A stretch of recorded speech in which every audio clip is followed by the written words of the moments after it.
E se o seu maior engano não for o que você fez, mas o que você deixou de fazer? E se, no final da vida, Deus te questionar, não por um erro gritante, mas pelo que você aturou em silêncio, por medo de encarar, por um amor mal interpretado ou pela simples fraqueza de não agir? Hoje vamos nos aprofundar na vida de um homem que alcançou o posto mais alto da religião em Israel, um sacerdote, um juiz, alguém com autoridade para guiar o povo de Deus, mas ao mesmo tempo um pai que falhou em casa, um líder que se calou quando mais deveria ter falado. Estamos falando de Eli. A história de Eli não é tão conhecida quanto a de Davi ou Moisés. Não há cânticos sobre ele, nem filmes, mas sua trajetória é um exemplo chocante de como a inação pode ser tão prejudicial quanto o pecado mais evidente. Ele era quem resolvia os problemas do povo, vivia no templo, dominava os rituais, oferecia os sacrifícios, mas não teve coragem para repreender seus filhos quando profanaram o altar do Senhor. Ele viu, soube, falou, mas não agiu como deveria, e por isso sua família inteira desmoronou. Esta é uma narrativa sobre o peso da responsabilidade espiritual, sobre o que acontece quando a autoridade divina se torna passiva e sobre como, mesmo vestindo trajes sacerdotais, é possível estar cego espiritualmente. Mas não se engane, esta também é uma história sobre mim e sobre você, porque todos nós, em algum momento, corremos o risco de ser como Eli. Se você sente que precisa ouvir esta mensagem até o fim, então se inscreva aqui no canal, deixe seu like, compartilhe com alguém que precisa desta palavra e nos ajude a continuar trazendo conteúdo que transforma vidas. Agora, respire fundo, porque o que vem a seguir vai te impactar. Muitos se lembram de Moisés abrindo o mar, de Davi vencendo Golias ou de Josué derrubando muralhas com trombetas. Mas poucos mencionam Eli. Poucos sabem que, antes de Samuel se tornar profeta, existiu um homem que estava no centro da vida religiosa e política de Israel. Um homem respeitado, temido, ouvido, um sacerdote de Deus. Esse homem era Eli. Ele não era um sacerdote comum, ele era o sumo sacerdote. Isso significava que ele era a ligação entre o povo e Deus. Era ele quem tinha acesso ao Santo dos Santos, onde a presença de Deus se manifestava sobre a Arca da Aliança. Era ele quem fazia sacrifícios pelos pecados da nação. Também era juiz de Israel, um cargo de poder civil. Não era apenas um homem religioso, era um líder completo. Mas esse líder vivia tempos desafiadores. A fé em Israel estava em declínio. A terra era marcada por desonestidade, adoração a ídolos e infidelidade. As pessoas ainda iam ao templo, mas seus corações estavam distantes. Era um tempo em que a voz de Deus era rara e as visões não eram frequentes. Em meio a essa escuridão espiritual, ele mantinha a chama do templo acesa, pelo menos na aparência. A verdade é que, por trás da cortina do sagrado, algo estava podre. A casa de Eli escondia um problema sério. Seus 2 filhos, Hofni e Fineias, também eram sacerdotes. Herdaram a função do pai, mas não o respeito a Deus. Eles abusavam do cargo, roubavam as ofertas, se deitavam com mulheres na entrada do templo, usavam o nome de Deus para enriquecer e satisfazer seus desejos. Eli sabia de tudo isso. O povo comentava. As histórias chegavam aos seus ouvidos, ele via os sinais, mas sua reação era sempre tardia, superficial. Repreensões leves, palavras sem firmeza e nenhuma atitude para afastá-los. Eli não conseguia separar o papel de pai do papel de sacerdote e, aos poucos, sua tolerância virou descaso. Como sumo sacerdote, ele deveria ter zelado pela pureza do templo. Como juiz, deveria ter aplicado a disciplina, mas como pai, ele hesitou, permitiu que o laço familiar falasse mais alto do que o temor ao Senhor. Eli começou como um homem respeitado, mas estava prestes a se tornar um homem esquecido, não por falta de conhecimento, mas por falta de atitude. Ele sabia o que era certo. Ele sabia o que Deus exigia, mas não teve forças para agir quando mais importava. Esse é o retrato de um homem que carrega nos ombros o peso da responsabilidade espiritual e, ao mesmo tempo, o peso da omissão silenciosa. E é a partir daqui que sua história começa a desmoronar. Mas antes da queda, sempre vem um aviso. Algo que Deus nos mostra para que possamos corrigir o caminho. Havia um som que se repetia no templo. O tilintar das oferendas, o sussurro das orações, os passos cautelosos dos fiéis. Mas entre esses sons havia algo errado. O sagrado estava sendo desrespeitado. Aquilo que era separado para Deus estava sendo manipulado por homens sem reverência. Os filhos de Eli, Hofni e Finéias não eram apenas sacerdotes desonestos, eram um escândalo ambulante. Eles pegavam para si as melhores partes das ofertas antes mesmo de serem queimadas no altar. Quando o povo vinha sacrificar, eles mandavam seus servos ameaçarem quem se recusasse a ceder. Para eles, o templo não era lugar de adoração, mas palco de corrupção. E não parava por aí. As mulheres que serviam à porta do tabernáculo eram assediadas. A entrada da casa de Deus se tornou um local de imoralidade. Aquilo que deveria refletir a santidade divina, agora era usado como instrumento de pecado. E tudo isso acontecia diante dos olhos do povo, diante dos olhos de Eli. As Escrituras são claras. Os filhos de Eli eram homens desprezíveis, não conheciam o Senhor. Essa não é uma declaração leve. Não é apenas uma crítica, é uma condenação espiritual. Estavam ocupando um cargo que exigia pureza, sem sequer conhecer aquele a quem deveriam servir. Eli ouviu tudo, cada relato, cada boato. O povo comentava com tristeza. A reverência pelo templo estava morrendo e, mesmo assim, Eli não os afastou. Ele os repreendeu, sim, mas com palavras brandas disse: "Por que fazem tais coisas? Ouço de todo este povo as suas más condutas." Mas falar não era suficiente. Aquela situação exigia atitude, disciplina, coragem. Eli tinha autoridade para remover os filhos do sacerdócio, mas escolheu a inação. Escolheu proteger os filhos, mesmo que isso custasse a honra do templo. Seu amor de pai ofuscou sua responsabilidade diante de Deus. A omissão de Eli estava matando a santidade do lugar sagrado. Quando o pecado não é confrontado, ele cresce. Quando o erro não é arrancado, ele contamina. E foi exatamente isso que aconteceu. O povo passou a ver o culto com desprezo. Os sacrifícios perderam o valor. O nome de Deus era desonrado. Eli, mesmo com toda a sua experiência, parecia cansado, envelhecido, lento. Seus olhos físicos já não viam bem e seus olhos espirituais estavam ainda mais embaçados. Ele sabia, mas não agia. Ele via, mas não corrigia. O templo, que deveria ser um lugar de encontro com Deus, estava se tornando um palco de escândalos. E a culpa não era apenas dos filhos.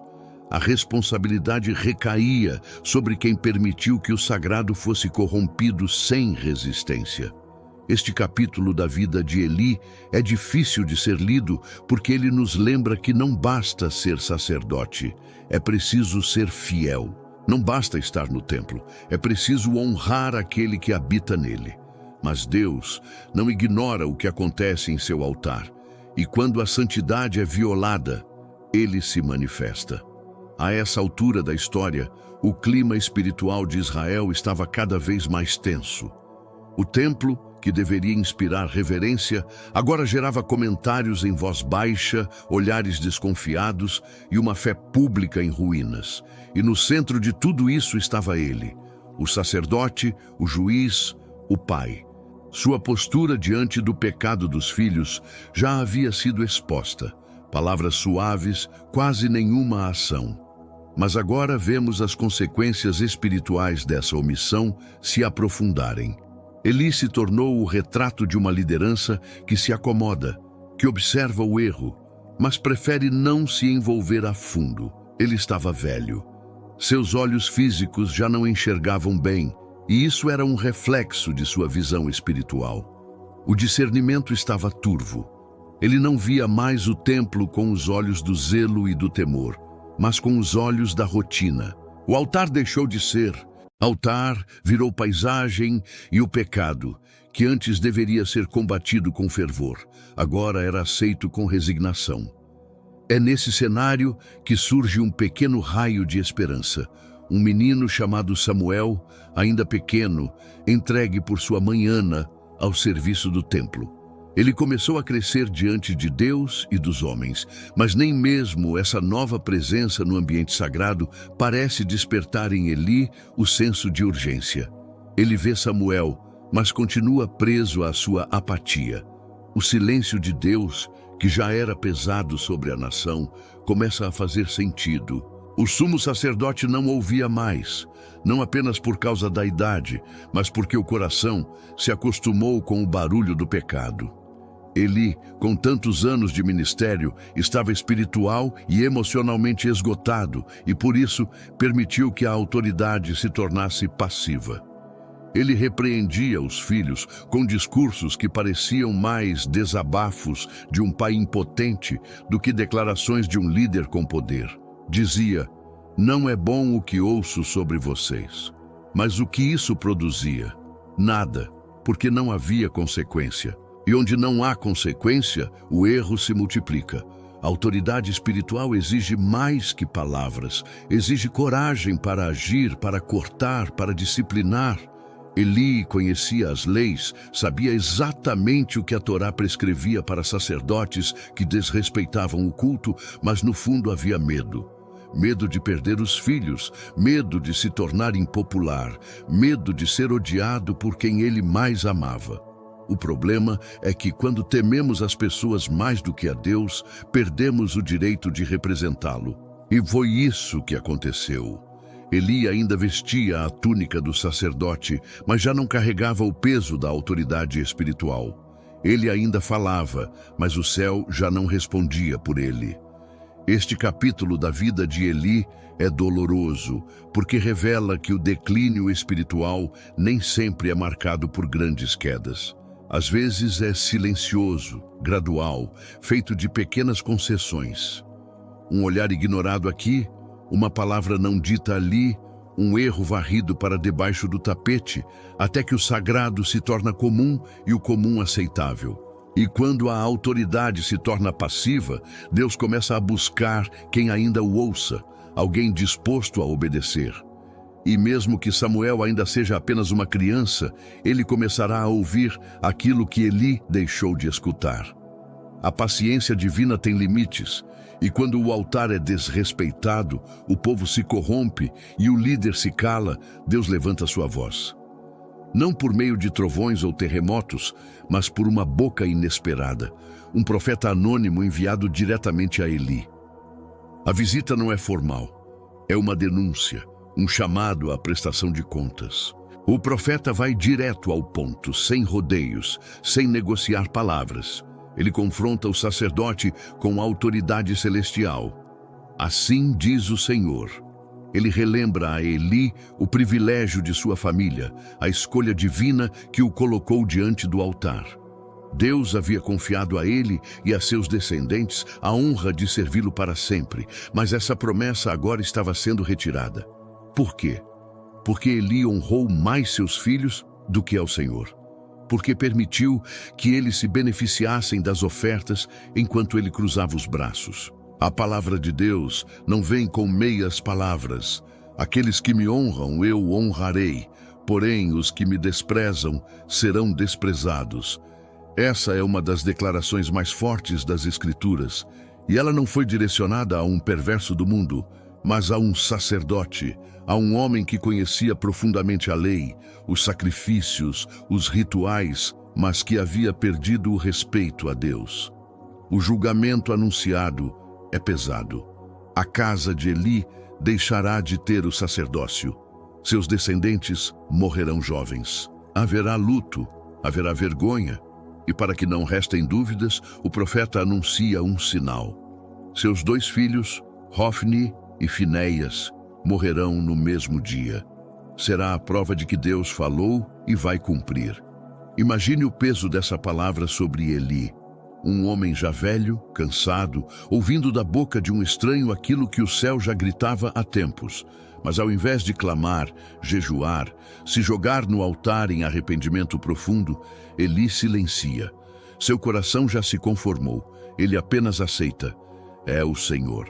Faça o que bem lhe parecer. Essa frase, que à primeira vista pode parecer submissão, na verdade revela um coração entregue à apatia. Não é fé, é resignação. Ele reconhece que Deus é justo, mas não se move para tentar mudar o rumo.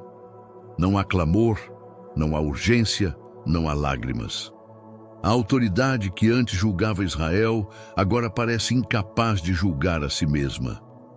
O homem que antes falava por o povo e Deus, agora se torna alvo direto da ira divina. E o mais doloroso, tudo isso poderia ter sido evitado com uma atitude. Bastava coragem, bastava temor, bastava ação. Mas quando se escolhe o silêncio por muito tempo, chega um dia em que Deus fala alto, e o que ele fala, ninguém pode calar. As palavras do profeta ficaram no ar como uma nuvem carregada. Não houve tempestade imediata, mas o céu já não era o mesmo. Deus havia falado, e ele havia escutado, mas não se moveu. E quando o líder não se posiciona, o mal se espalha, cria raízes e, inevitavelmente, colhe o julgamento. A casa de Eli seguia sua rotina. Os filhos continuavam no sacerdócio. O povo ainda levava suas ofertas. O templo seguia com suas cerimônias, mas a presença de Deus havia se afastado. Era tudo aparência, tudo religiosidade. O fogo ainda queimava no altar, mas não havia mais fogo no coração. Ele parecia preso a uma paralisia espiritual. Mesmo diante da gravidade da profecia, sua postura não mudou.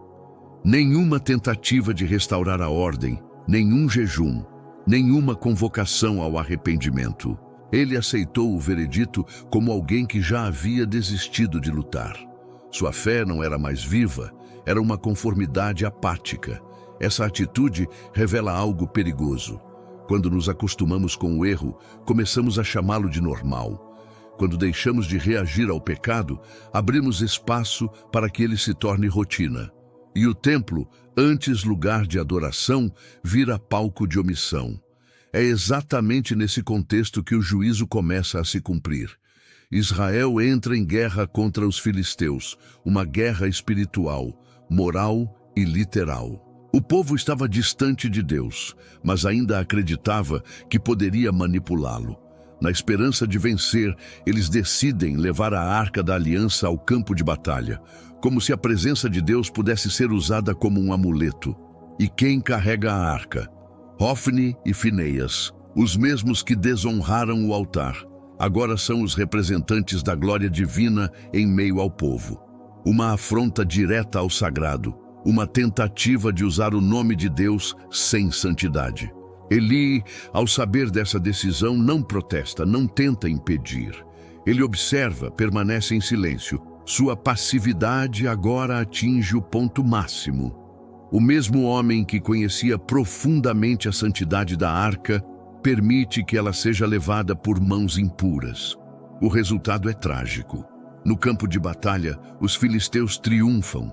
Israel sofre uma derrota humilhante. Milhares morrem. A arca é tomada pelos inimigos e os 2 filhos de Eli caem mortos como Deus havia avisado. Tudo acontece no mesmo dia. O juízo se cumpre com precisão divina. Um mensageiro corre de volta a Siló para informar a Eli.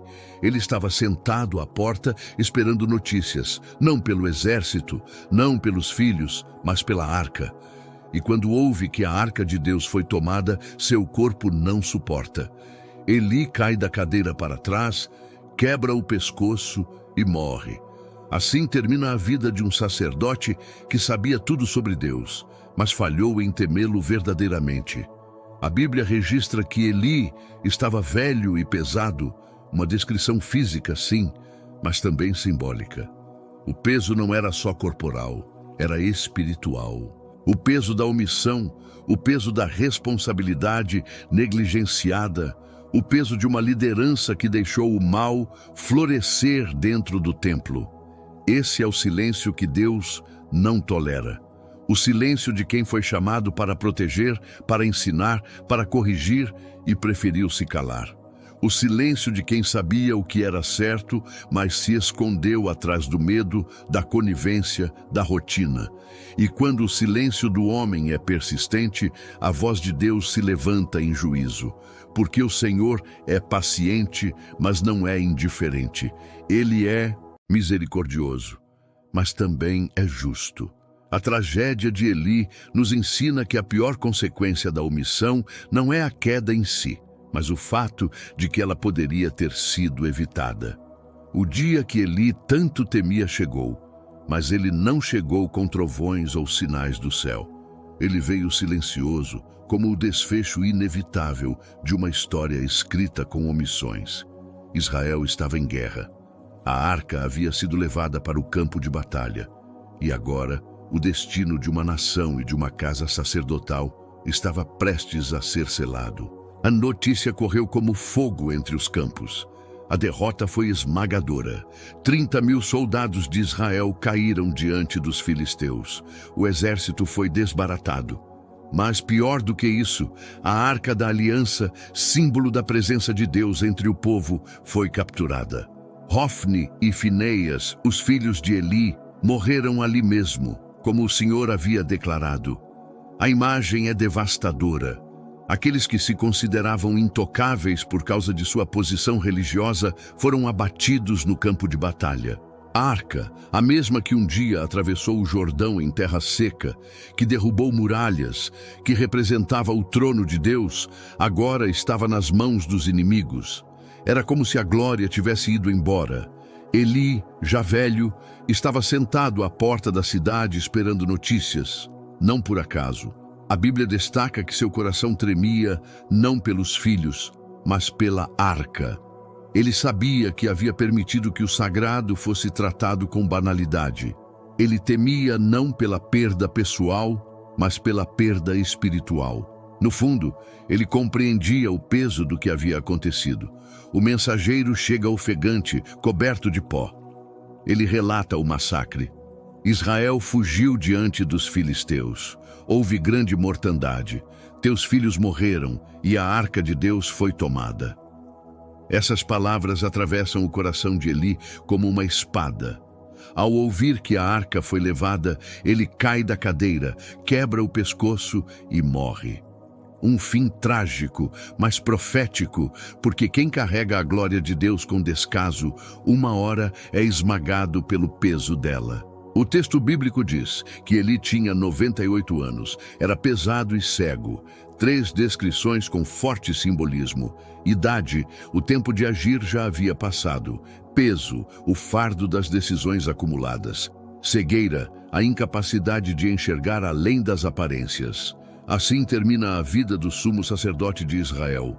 Não em um altar, nem em uma celebração, mas em silêncio, sozinho, numa queda que ecoa a realidade de sua liderança fraca, tardia, omissa. Logo em seguida, a esposa de Finéias entra em trabalho de parto ao ouvir a notícia. Ela dá à luz um filho e, antes de morrer, dá-lhe o nome de Icabô. A glória se foi de Israel. Não era apenas uma criança nascendo, era um testemunho vivo da ruína espiritual da nação. Icabô. Esse nome passou a representar uma geração que cresceu sem a presença manifesta de Deus. Um tempo em que o culto continuava, os rituais persistiam, mas a glória já havia se retirado. E tudo começou com uma escolha. A escolha de Eli de não confrontar o erro quando ainda havia tempo. A tragédia anunciada havia se cumprido. Tudo aquilo que Deus disse que faria, ele fez. não por crueldade, mas porque a justiça dele é santa e ele não divide sua glória com o pecado. A morte de Eli foi o desfecho de uma vida marcada por grandes privilégios e más decisões. Mas sua queda não foi apenas física, foi uma queda simbólica, espiritual e institucional. Ali no chão, com o pescoço quebrado, jazia não apenas um homem, mas um sacerdócio inteiro que falhou. Durante anos, ele representou a ponte entre o povo e Deus. Era ele quem oferecia sacrifícios, quem julgava causas, quem consagrava o sagrado. Seu nome era respeitado, sua figura inspirava temor, mas sua liderança foi murchando, corroída pela negligência, pela falta de ação, pela escolha de preservar relacionamentos humanos em vez da aliança com o Senhor. A Bíblia faz questão de destacar que ele era velho e pesado. E mais do que uma simples condição física, essa frase revela o estado da alma de Eli. Ele carregava o peso da omissão, da culpa, das oportunidades perdidas. Cada decisão adiada, cada pecado tolerado, cada repreensão vazia, tudo isso se acumulou em seus ombros. E no fim, o peso foi grande demais. A cadeira da qual ele caiu representa mais do que um móvel.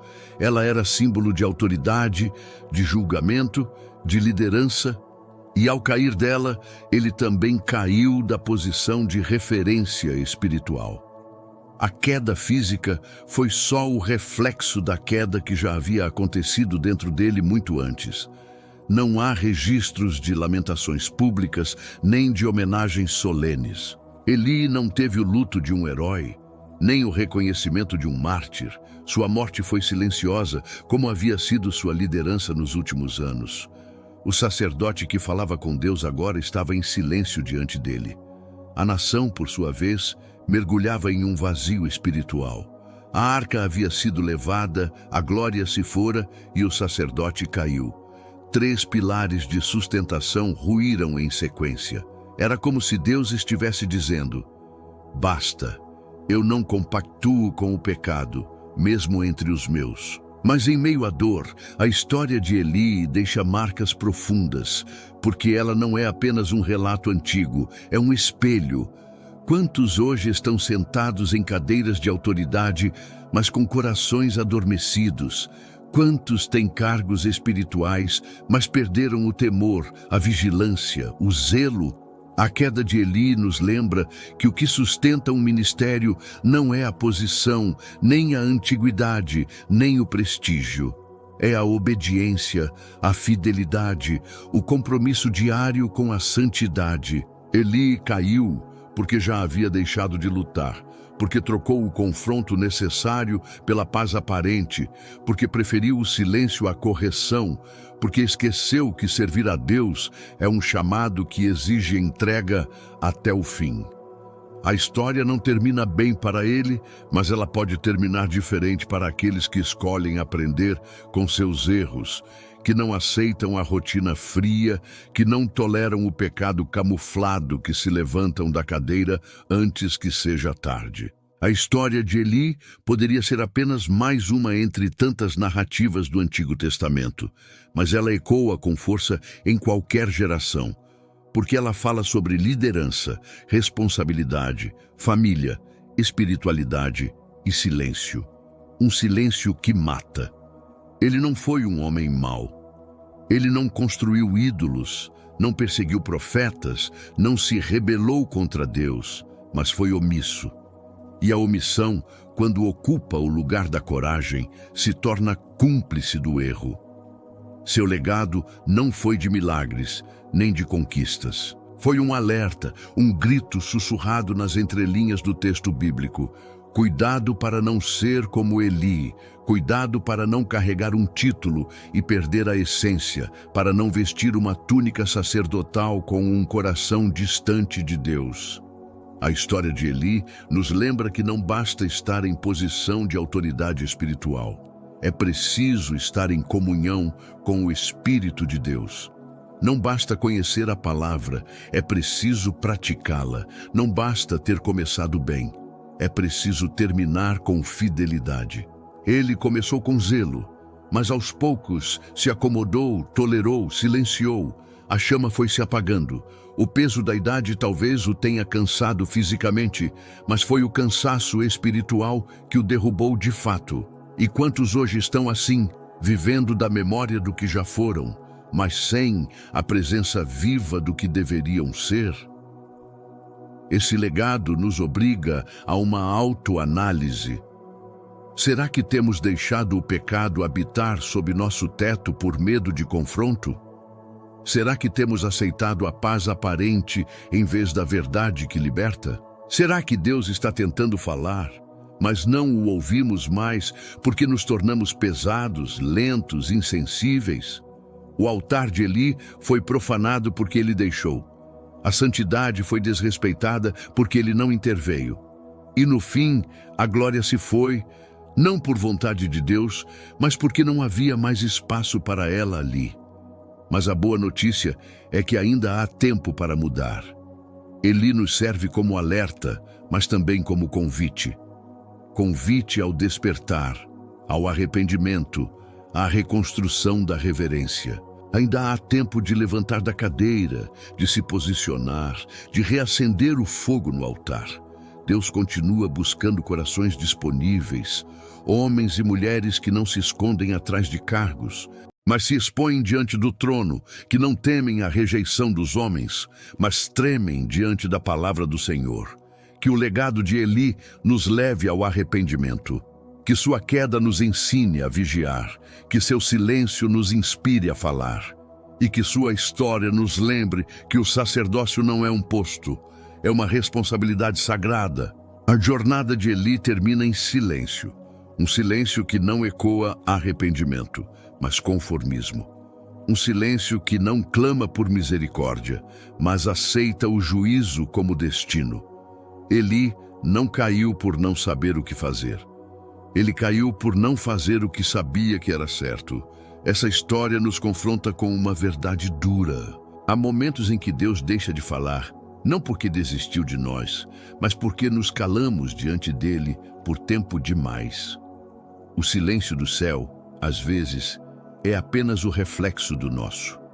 Eli é o retrato daqueles que carregam títulos espirituais, mas vivem em ruínas interiores. Aqueles que conhecem a palavra, mas têm dificuldade de aplicá-la dentro da própria casa.